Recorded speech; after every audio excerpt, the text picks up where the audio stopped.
श्री विष्णु पुराण द्वितीय अंश पहला अध्याय। प्रियव्रत के वंश का वर्णन। श्री मैत्रेय जी बोले, हे भगवान, हे गुरु, मैंने जगत की सृष्टि के विषय में आपसे जो कुछ पूछा था वह सब आपने मुझसे भली प्रकार कह दिया।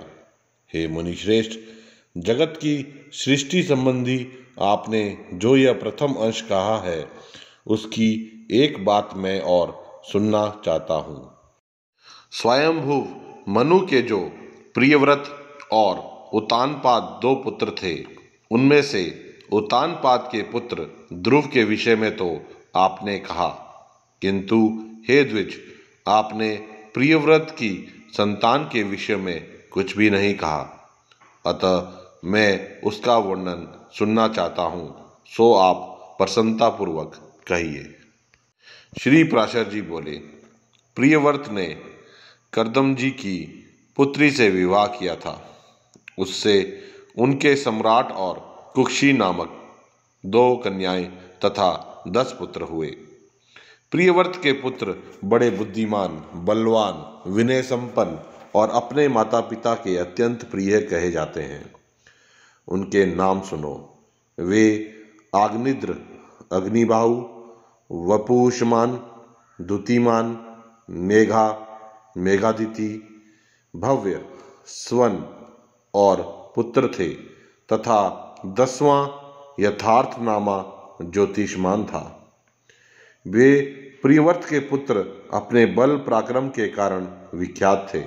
उनमें महाभाग, मेधा, अग्निभाऊ और पुत्र, ये 3 योगपरायण तथा अपने पूर्व जन्म का वृत्तांत जानने वाले थे।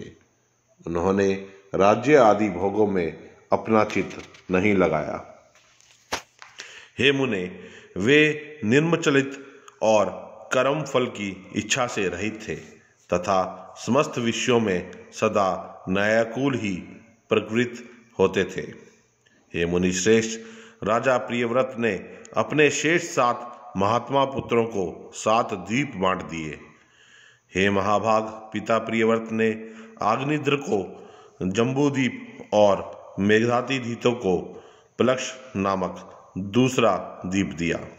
उन्होंने शालमल द्वीप में वपुषमान को अभिषिक्त किया, ज्योतिषमान को कुशद्वीप का राजा बनाया, द्युतिमान को क्रौंच द्वीप के शासन पर नियुक्त किया, भव्य को प्रियव्रत ने शाक द्वीप का स्वामी बनाया और स्वन को पुष्कर द्वीप का अधिपति किया।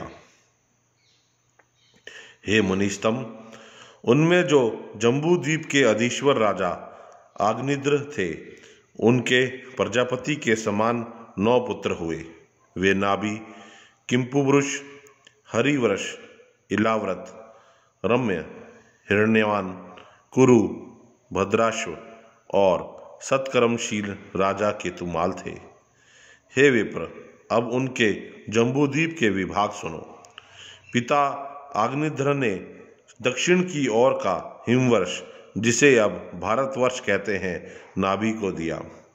इसी प्रकार किमपुरुष को हेमकुंट वर्ष तथा हरिवर्ष को तीसरा नैषध्वर्ष दिया, जिसके मध्य में मेरु पर्वत है। वह इलावृत वर्ष उन्होंने इलावृत को दिया तथा नीलाचल से लगा हुआ वर्ष रम्य को दिया। पिता आग्निधर ने उसका उत्तरीवर्ती श्वेत वर्ष हिरण्यवान को दे दिया तथा जो वर्ष श्रृंगवान पर्वत के उत्तर में स्थित है वह कुरु को, और जो मेरु के पूर्व में स्थित है वह भद्राश्व को दिया तथा केतुमाल को गंध मादन वर्ष दिया। इस प्रकार राजा अग्निधारण अपने पुत्रों को ये वर्ष दिए।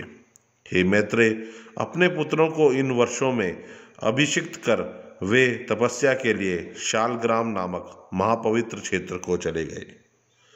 हे महामुने, किमपुरुष आदि जो 8 वर्ष हैं, उनमें सुख की बहुलता है और बिना यत्न के स्वभाव से ही समस्त भोग सिद्धियां प्राप्त हो जाती हैं।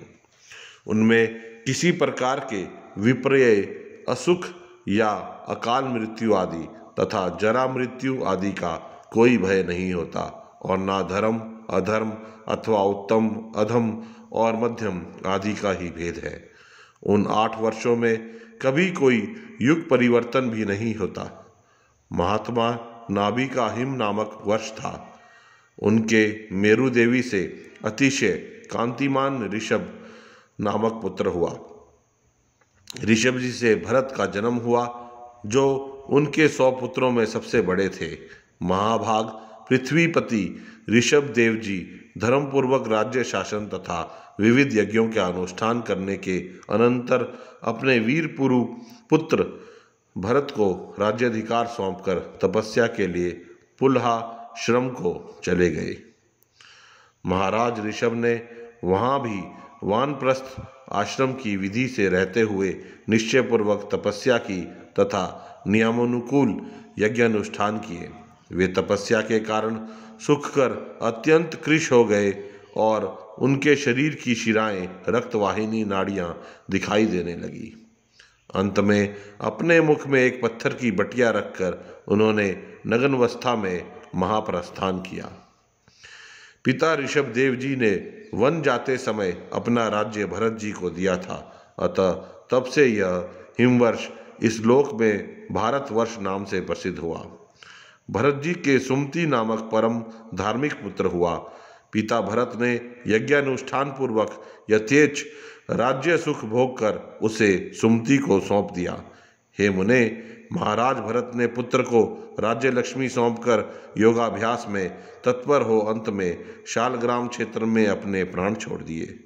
फिर इन्होंने योगियों के पवित्र कुल में ब्राह्मण रूप से जन्म लिया। हे मैत्रेय, इनका वह चरित्र मैं तुमसे फिर कहूँगा। तदनंतर सुमति के वीर्य से इंद्रद्युम्न का जन्म हुआ। उससे परमेष्ठी और परमेष्ठी का पुत्र प्रतिहार हुआ। प्रतिहार के प्रतिहर्ता नाम से विख्यात पुत्र उत्पन्न हुआ तथा प्रतिहर्ता का पुत्र भव, भव का उद्गीत और उद्गीत का पुत्र अति समर्थ प्रस्ताव हुआ। प्रस्ताव का पृथु, पृथु का नर्क, नक्त और नक्त का पुत्र गय हुआ। गय के नर और उसके विराट नामक पुत्र हुआ। उसका पुत्र महावीर्य था। उसमें धीमान का जन्म हुआ तथा धीमान का पुत्र महांत और उसका पुत्र मनसयु हुआ। मनसयु का पुत्र त्वष्टा, त्वष्टा का विरज और विरज का पुत्र रज हुआ। हे मुने, रज के पुत्र शतजीत के 100 पुत्र उत्पन्न हुए। उनमें विश्व ज्योति प्रधान था। उन 100 पुत्रों से यहाँ की प्रजा बहुत बढ़ गई। तब उन्होंने इस भारतवर्ष को 9 विभागों में विभूषित किया, अर्थात वे सब इसको 9 भागों में बांटकर भोगने लगे। उन्हीं के वंशधरों ने पूर्व काल में कृत त्रेतादि युग क्रम से 71 युग पर्यटन इस भारत भूमि को भोगा था। हे मुने, यही इस वाराह कल्प में सबसे पहले मनवंतराधीप स्वयंभू मनु का वंश है, जिसने उस समय इस संपूर्ण संसार को व्याप्त किया हुआ था। यह था श्री विष्णु पुराण के 2य अंश का प्रथम अध्याय।